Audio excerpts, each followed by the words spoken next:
This happened in the days of Ahasuerus, the same Ahasuerus who ruled over 127 provinces from India to Ethiopia.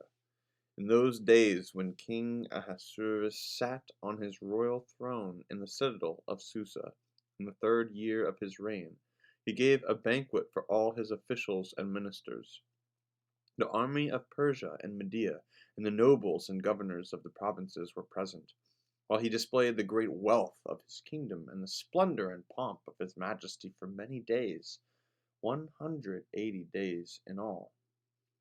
When these days were completed, the king gave for all the people present in the citadel of Susa, both great and small, a banquet lasting for 7 days, in the court of the garden of the king's palace. There were white cotton curtains and blue hangings tied with cords of fine linen and purple to silver rings and marble pillars. There were couches of gold and silver on a mosaic pavement of porphyry, marble, mother of pearl, and colored stones. Drinks were served in golden goblets, goblets of different kinds, and the royal wine was lavished according to the bounty of the king. Drinking was by flagons, without restraint, for the king had given orders to all the officials of his palace to do as each one desired. Furthermore, Queen Vashti gave a banquet for the women in the palace of King Ahasuerus. On the 7th day, when the king was merry with wine, he commanded Mehuman, Biztha, Harbona, Bigtha, and Abagtha, Zethar, and Carcas, the 7 eunuchs who attended him, to bring Queen Vashti before the king, wearing the royal crown, in order to show the peoples and the officials her beauty, for she was fair to behold. But Queen Vashti refused to come at the king's command conveyed by the eunuchs. At this the king was enraged, and his anger burned within him. Then the king consulted the sages who knew the laws, for this was the king's procedure toward all who were versed in law and custom. And those next to him were Karshana, Shethar, Admatha, Tarshish, Meres, Marsana, and Memucan, the 7 officials of Persia and Media who had access to the king and sat first in the kingdom. According to the law, what is to be done to Queen Vashti because she has not performed the command of King Ahasuerus conveyed by the eunuchs? Then Memucan said in the presence of the king and the officials, "Not only has Queen Vashti done wrong to the king, but also to all the officials and all the peoples who are in all the provinces of King Ahasuerus.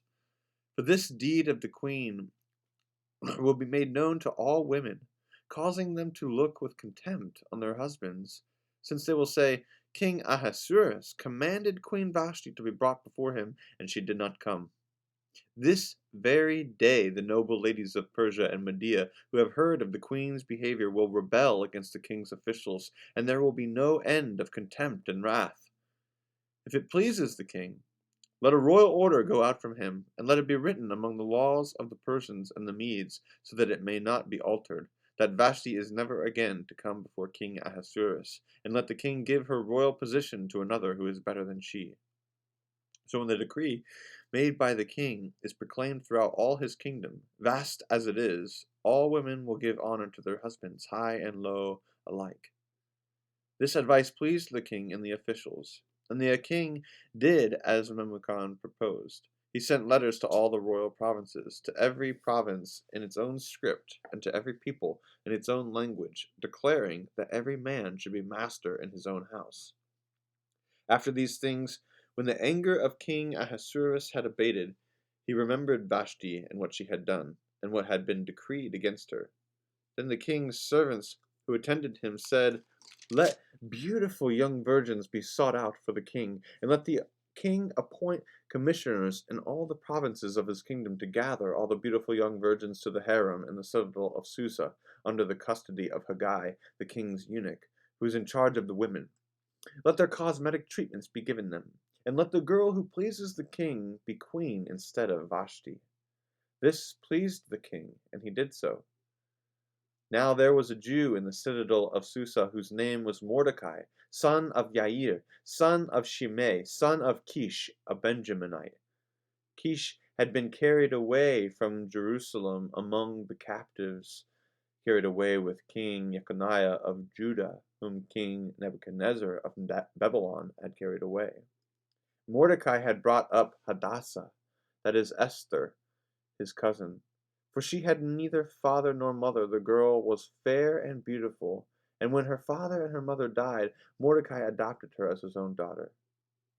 So when the king's order and his edict were proclaimed, and when many young women were gathered in the citadel of Susa in custody of Haggai, Esther also was taken into the king's palace and put in custody of Haggai, who had charge of the women.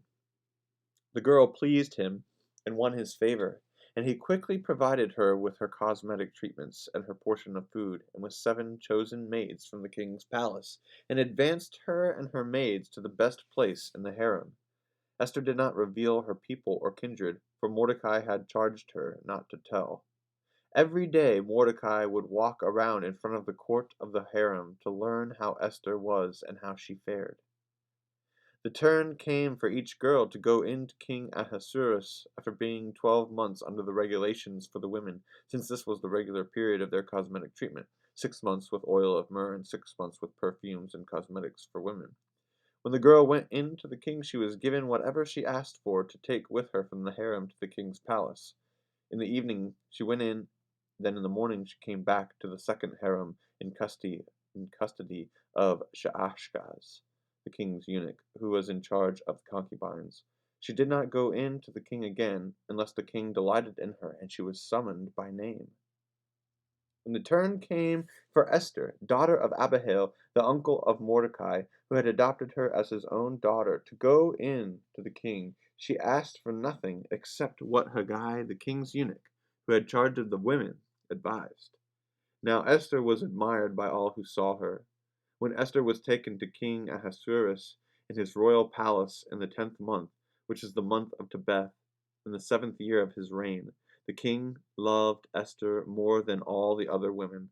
Of all the virgins she won his favor and devotion, so that he set the royal crown on her head and made her queen instead of Vashti. Then the king gave a great banquet to all his officials and ministers, Esther's banquet. He also granted a holiday to the provinces and gave gifts with royal liberality. When the virgins were being gathered together, Mordecai was sitting at the king's gate. Now Esther had not revealed her kindred or her people, as Mordecai had charged her, for Esther obeyed Mordecai just as when she was brought up by him. In those days, while Mordecai was sitting at the king's gate, Bigthan and Teresh, 2 of the king's eunuchs, who guarded the threshold, became angry and conspired to assassinate King Ahasuerus. But the matter came to the knowledge of Mordecai, and he told it to Queen Esther, and Esther told the king in the name of Mordecai. When the affair was investigated and found it to be so, both the men were hanged on the gallows. It was recorded in the book of the annals in the presence of the king. After these things, King Ahasuerus promoted Haman, son of Hammedatha the Agagite, and advanced him, and set his seat above all the officials who were with him. And all the king's servants who were at the king's gate bowed down and did obeisance to Haman, for the king had so commanded concerning him. But Mordecai did not bow down or do obeisance. Then the king's servants who were at the king's gate said to Mordecai, "Why do you disobey the king's command?" When they spoke to him day after day, and he would not listen to them, they told Haman, in order to see whether Mordecai's words would avail, for he had told them that he was a Jew. When Haman saw that Mordecai did not bow down or do obeisance to him, Haman was infuriated, but he thought it beneath him to lay hands on Mordecai alone. So, having been told who Mordecai's people were, Haman plotted to destroy all the Jews, the people of Mordecai, throughout the whole kingdom of Ahasuerus. In the 1st month, which is the month of Nisan, in the 12th year of King Ahasuerus, they cast Pur, which means the lot, before Haman for the day and for the month, and the lot fell on the 13th day of the 12th month, which is the month of Adar. Then Haman said to King Ahasuerus, "There is a certain people scattered and separated among the peoples in all the provinces of your kingdom. Their laws are different from those of every other people, and they do not keep the king's laws, so that it is not appropriate for the king to tolerate them. If it pleases the king, let a decree be issued for their destruction, and I will pay 10,000 talents of silver into the hands of those who have charge of the king's business, so that they may put it into the king's treasures. So the king took his signet ring from his hand and gave it to Haman, son of Hammedatha the Agagite, the enemy of the Jews. The king said to Haman, "The money is given to you, and the people as well, to do with them as it seems good to you." Then the king's secretaries were summoned on the 13th day of the first month, and an edict, according to all that Haman commanded, was written to the king's satraps, and to the governors over all the provinces, and to the officials of all the peoples, to every province in its own script, and every people in its own language. It was written in the name of King Ahasuerus, and sealed with the king's ring. Letters were sent by couriers to all the king's provinces, giving orders to destroy, to kill, and to annihilate all Jews, young and old, women and children, in one day, the 13th day of the 12th month, which is the month of Adar, and to plunder their goods. A copy of the document was to be issued as a decree in every province by proclamation, calling on all the peoples to be ready for that day. The couriers went quickly by order of the king, and the decree was issued in the citadel of Susa. The king and Haman sat down to drink. The city of Susa was thrown into confusion. When Mordecai learned all that had been done, Mordecai tore his clothes and put on sackcloth and ashes, and went through the city, wailing with a loud and bitter cry. He went up to the entrance of the king's gate, for no one might enter the king's gate clothed with sackcloth. In every province, wherever the king's command and his decree came, there was great mourning among the Jews, with fasting and weeping and lamenting, and most of them lay in sackcloth and ashes. When Esther's maids and her eunuchs came and told her, the queen was deeply distressed. She sent garments to clothe Mordecai, so that he might take off his sackcloth. But he would not accept them. Then Esther called for Hathach, one of the king's eunuchs, who had been appointed to attend her, and ordered him to go to Mordecai to learn what was happening and why.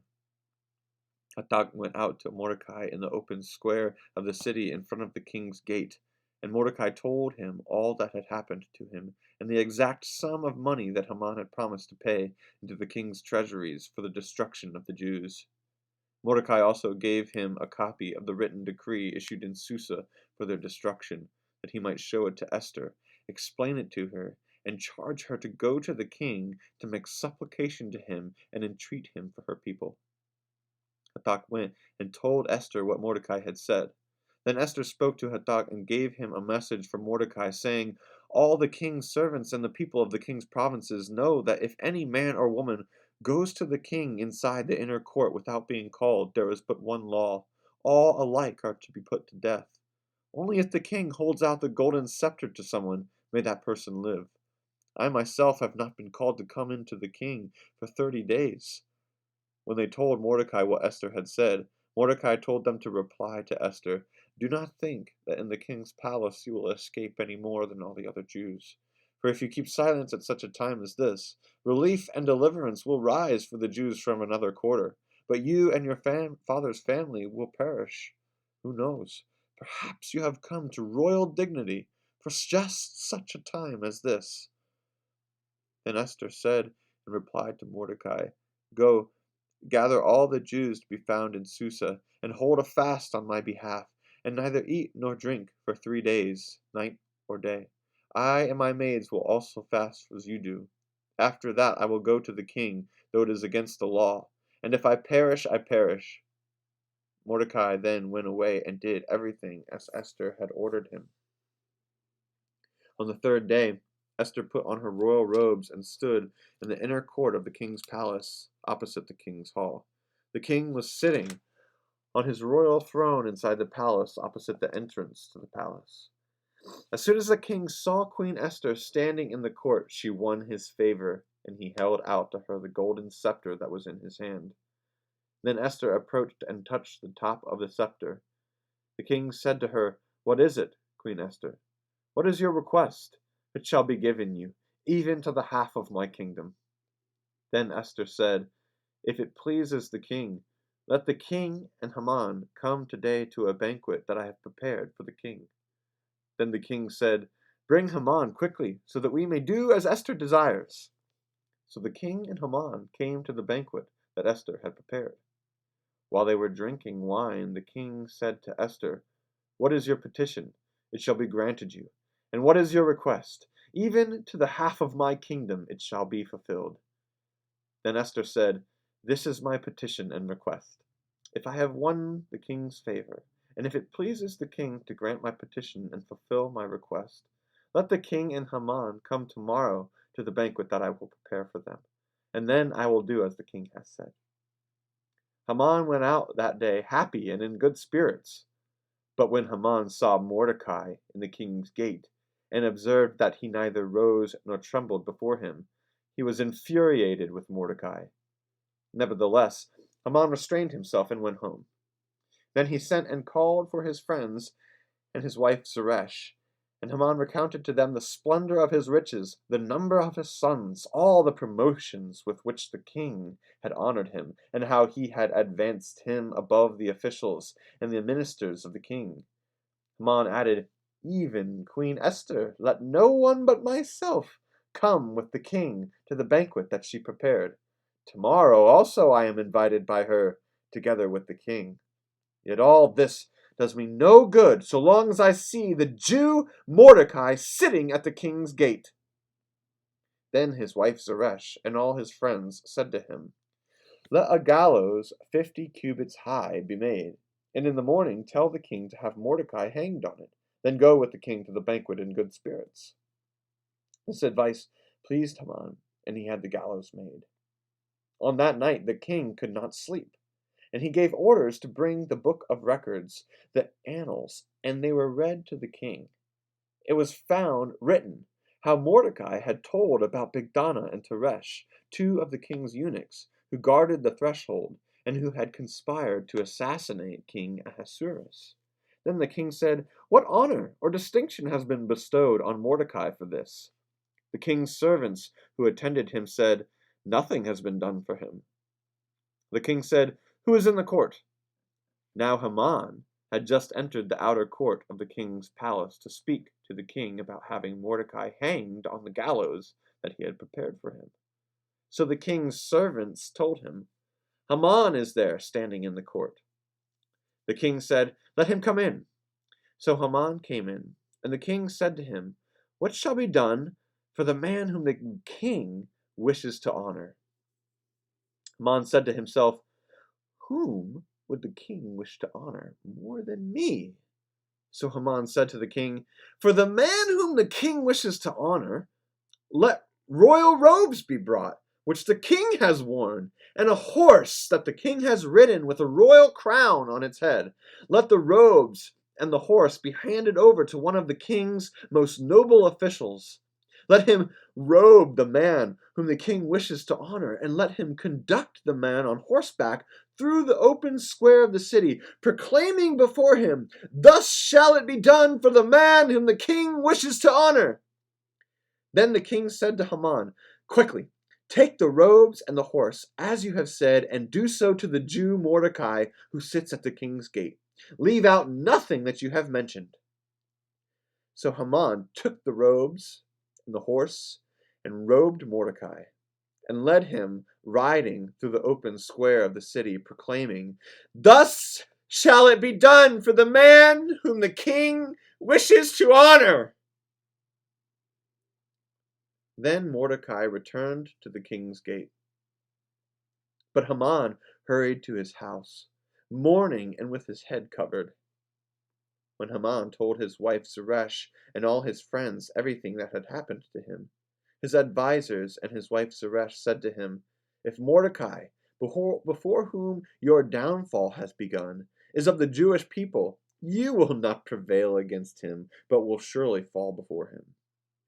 While they were still talking with him, the king's eunuchs arrived and hurried Haman off to the banquet that Esther had prepared. So the king and Haman went in to feast with Queen Esther. On the second day, As they were drinking wine, the king again said to Esther, "What is your petition, Queen Esther? It shall be granted you. And what is your request? Even to the half of my kingdom it shall be fulfilled." Then Queen Esther answered, "If I have won your favor, O king, and if it pleases the king, let my life be given me. That is my petition. And the lives of my people, that is my request. For we have been sold, I and my people, to be destroyed, to be killed and to be annihilated. If we had been sold merely as slaves, men and women, I would have held my peace. But no enemy can compensate for this damage to the king." Then King Ahasuerus said to Queen Esther, "Who is he and where is he? And who has presumed to do this?" Esther said, "A foe, an enemy, this wicked Haman." Then Haman was terrified before the king and queen. The king rose from the feast in wrath and went into the palace garden. But Haman stayed to beg his life from Queen Esther, for he saw that the king had determined to destroy him. When the king returned from the palace garden to the banquet hall, Haman had thrown himself on the couch where Esther was reclining, and the king said, "Will he even assault the queen in my presence, in my own house?" As the words left the mouth of the king, they covered Haman's face. Then Harbona, one of the eunuchs in attendance on the king, said, "Look, the very gallows that Haman has prepared for Mordecai, whose words saved the king, stands at Haman's house, 50 cubits high." And the king said, "Hang him on that."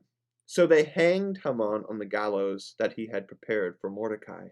Then the anger of the king abated.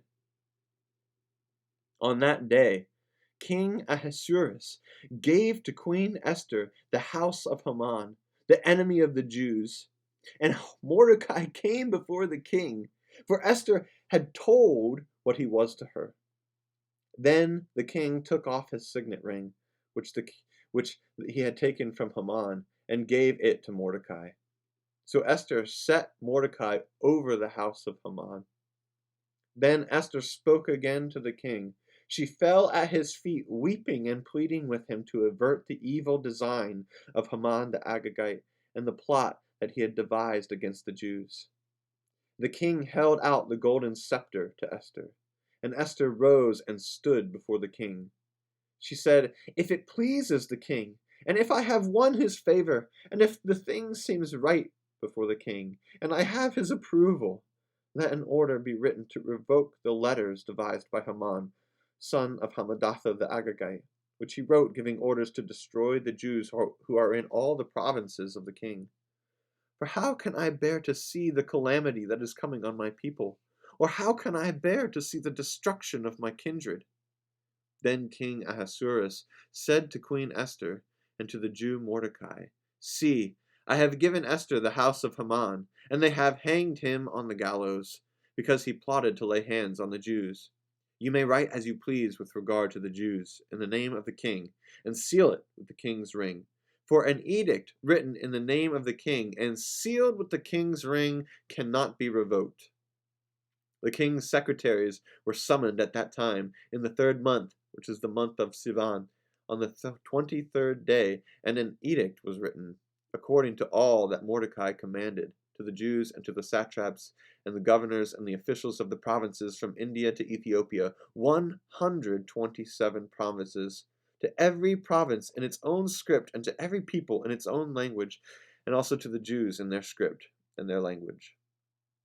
He wrote letters in the name of King Ahasuerus, sealed them with the king's ring, and sent them by mounted couriers riding on fast steeds bred from the royal herd.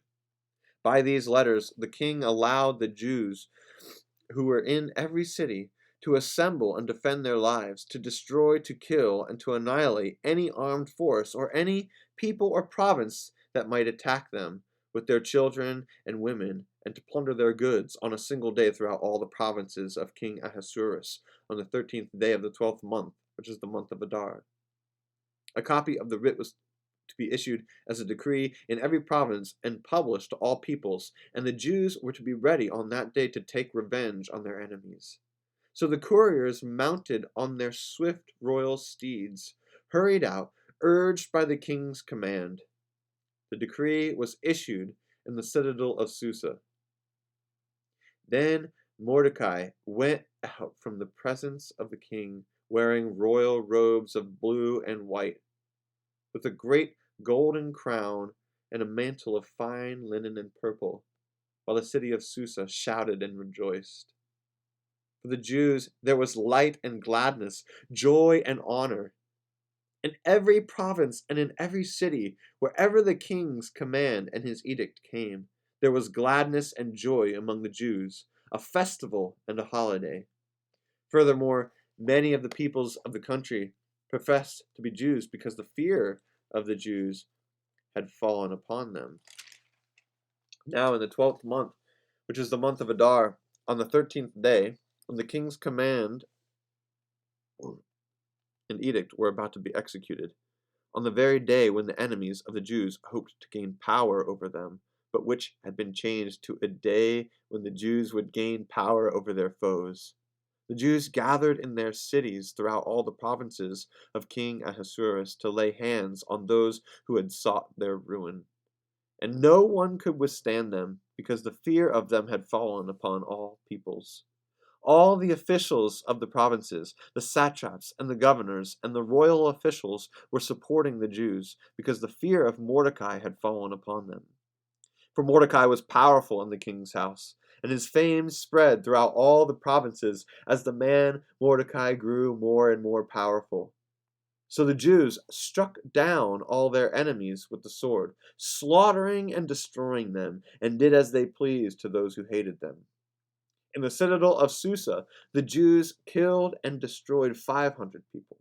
They killed Pashandatha, Dalphon, Aspatha, Paratha, Adalia, Eredatha, Parmashta, Erisai, Eridai, Rizatha, the 10 sons of Haman, son of Hammedatha, the enemy of the Jews, but they did not touch the plunder. That very day the number of those killed in the citadel of Susa was reported to the king. The king said to Queen Esther, "In the citadel of Susa the Jews have killed 500 people, and also the 10 sons of Haman. What have they done in the rest of the king's provinces? Now what is your petition? It shall be granted you. And what further is your request? It shall be fulfilled."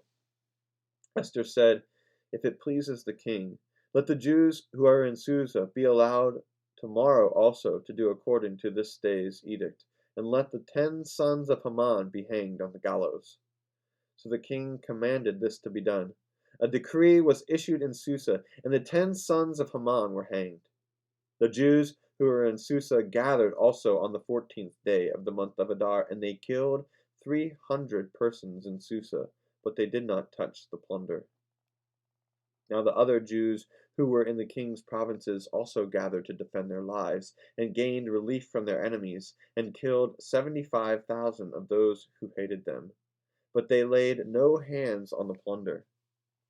This was on the 13th day of the month of Adar, and on the 14th day they rested, and made that day a day of feasting and gladness. But the Jews who were in Susa gathered on the 13th day and on the 14th, and rested on the 15th day, making that a day of feasting and gladness. Therefore the Jews of the villages who live in the open towns hold the 14th day of the month of Adar as a day for gladness and feasting, a holiday on which they send gifts of food to one another. Mordecai recorded these things, and sent letters to all the Jews who were in all the provinces of King Ahasuerus, both near and far, enjoining them that they should keep the 14th day of the month of Adar, and also the 15th day of the same month, year by year, as the days on which the Jews gained relief from their enemies, and as the month that had been turned for them from sorrow into gladness, and from mourning into a holiday, that they should make them days of feasting and gladness, days for sending gifts of food to one another and presents to the poor. So the Jews adopted as a custom what they had begun to do, as Mordecai had written to them. Haman, son of Hammedatha the Agagite, the enemy of all the Jews, had plotted against the Jews to destroy them, and had cast pur, that is, the lot, to crush and destroy them. But when Esther came before the king, he gave orders in writing that the wicked plot that he had devised against the Jews should come upon his own head, and that he and his sons should be hanged on the gallows. Therefore these days are called Purim, from the word pure. Thus, because of all that was written in this letter, and of what they had faced in this matter, and of what had happened to them, the Jews established and accepted as a custom for themselves and their descendants and all who joined them, that without fail they would continue to observe these 2 days every year, as it was written and at the time appointed. These days should be remembered and kept throughout every generation, in every family, province, and city, and these days of Purim should never fall into disuse among the Jews, nor should the commemoration of those days cease among their descendants. Queen Esther, daughter of Abihail, along with the Jew Mordecai, gave full written authority, confirming this second letter about Purim. Letters were sent wishing peace and security to all the Jews to the 127 provinces of the kingdom of Ahasuerus, and giving orders that these days of Purim should be observed at their appointed seasons, as the Jew Mordecai and the Queen Esther enjoined on the Jews, just as they had laid down for themselves and for their descendants regulations concerning their fasts and their lamentations. Command of Queen Esther fixed these practices of Purim, and it was recorded in writing. King Ahasuerus laid tribute on the land and on the islands of the sea, all the acts of his power and might, and the full account of the high honor of Mordecai to which the king advanced him. Are they not written in the annals of the king of Media and Persia? For Mordecai the Jew was next in rank to King Ahasuerus, and he was powerful among the Jews and popular with his many kindred, for he sought the good of his people and interceded for the welfare of all his descendants. Just like Yeshua.